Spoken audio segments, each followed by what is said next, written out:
Hello, America. I'm Mark Levin. This is Levin TV on CRTV, Conservative Review TV. Well, you can see all hell's breaking loose. The mainstream media pretty much is trying to keep a lid on it, as are the Democrats. But the fact of the matter is we have a huge problem with the top levels of the Federal Bureau of Investigation. And I say that with great trepidation. And I'll tell you why. I was Chief of Staff to an Attorney General. I knew at least 2 former directors of the FBI. We worked incredibly well with the FBI over at the Justice Department. It would never even have occurred to us to interfere with their activities for or against. It never would have occurred to us to interfere with an election. And you know what, ladies and gentlemen? All this talk about Russia interfering with our election, which Russia sought to do, and not just our election, but elections all over the world, but they failed. The FBI also sought to interfere with our election. Mr. Comey did, Mr. McCabe did, the director, former, the current deputy, who will be out soon, as did their underlings, Mr. Stroke, Ms. Page, Raddick, Baker, and others whose names will go down in history infamously. We also know that Loretta Lynch did the same thing. And I want to emphasize something to you. There's no way in hell Barack Obama didn't know some of this. There's no way in hell Barack Obama didn't know that his Department of Justice and FBI had filed applications with the FISA court, the Foreign Intelligence Surveillance Court, for counterintelligence investigation. There's no way he wasn't informed about that, either directly from the FBI, the Attorney General, or in his daily presidential briefing, his intelligence briefing. There is no way that they wouldn't have told him because of the potential that it could affect the election. We have an FBI that used a dossier, in my opinion, paid for by the Hillary Clinton campaign and the DNC through this Fusion GPS operation, this seedy operation. They go overseas. They use a former British spy who uses his contacts with the Kremlin to concoct this 35-page character assassination sheet. And what do they do with it? They work it into the FBI. Who brings it to the FBI? Well, Mr. Steele does, as does John McCain's people. What does the FBI do? They bite down hard on this hook. They were thinking about paying Mr. Steele, maybe even bringing him on staff for more information. And apparently they take that information and they run it to a federal court, a secret federal court, which didn't do its job, by the way.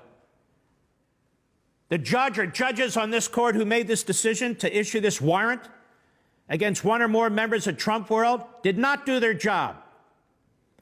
And it's interesting to me that later, I believe it's sometime in April, a judge admonished the Justice Department and the FBI, but we still don't have all the particulars of what took place. We still don't have all the particulars, but it's getting very ugly.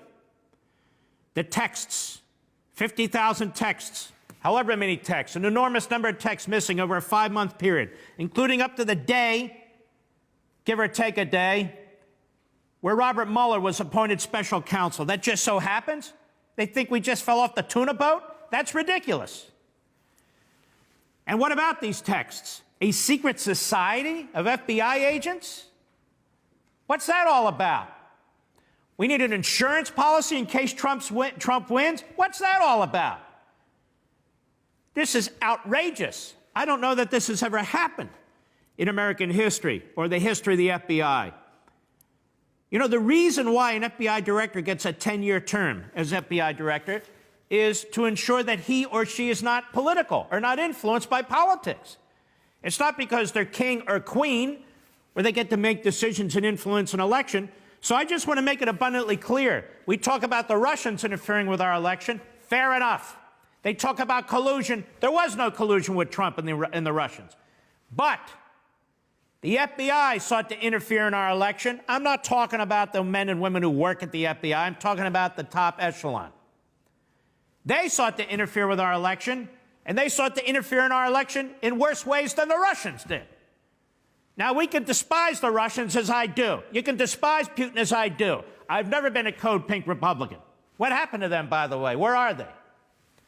But when it happens in our own tent, in our own country, in our own Justice Department, through the FBI, that's another story. That takes it to a level way up here. And notice the Democrat Party runs interference. Notice the Democrat Party is obstructing information. The Democrat Party was furious that texts were released so the American people would know what's going on.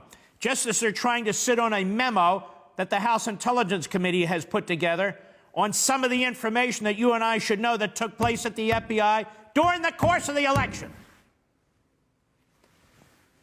And as I said 2 days ago on my radio show and yesterday on my radio show, how is it that Barack Obama is never questioned about this? His name never comes up.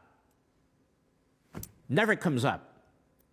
Are you telling me that the director of the National Security Council, Susan Rice, didn't know a thing?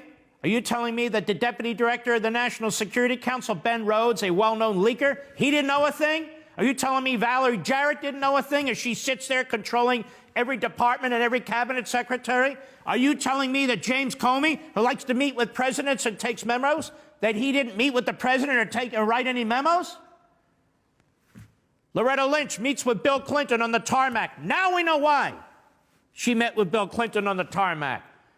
She told him, or winked and nodded to him, that his wife was in the clear. That's exactly what took place. We would not even have known of that meeting if a local camera crew in Phoenix at their airport hadn't seen them.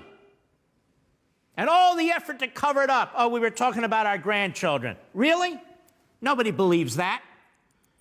The Justice Department, for the longest time, wouldn't release any documents, any information related to the tarmac meeting. Well, if they're talking about their grandchildren, why would you release it all? Now, this is just part of the continuum. This is what's been taking place. But it didn't start today, and it didn't start yesterday. And it's nice to see now that we have committees of Congress who are concerned about this. It's nice to see now that we have radio hosts who are concerned about this. It's nice to see that we now have television hosts who are concerned about this. Where the hell were they in March? Mark, what are you talking about? Where were they in March? When I had information, pulled it together from the public accounts, and began to pull the string and to see that something didn't smell right, something didn't look right. And the media came down on me like a ton of bricks. I'm a tough guy. I can handle it. That's not my point. They wanted to shut it down. So they used ridicule, they used conspiracy theory arguments, they used right-wing stuff, all that stuff. And I had very little support in the conservative media, almost none. They were, oh, has he gone nutty over here? Has he done? No. So we kicked the door open. And now the door's open. And now people are looking. And they should look. And we need to get to the bottom of this. And if we don't get to the bottom of this, we're in a hell of a lot of trouble. For more, sign up for Levin TV.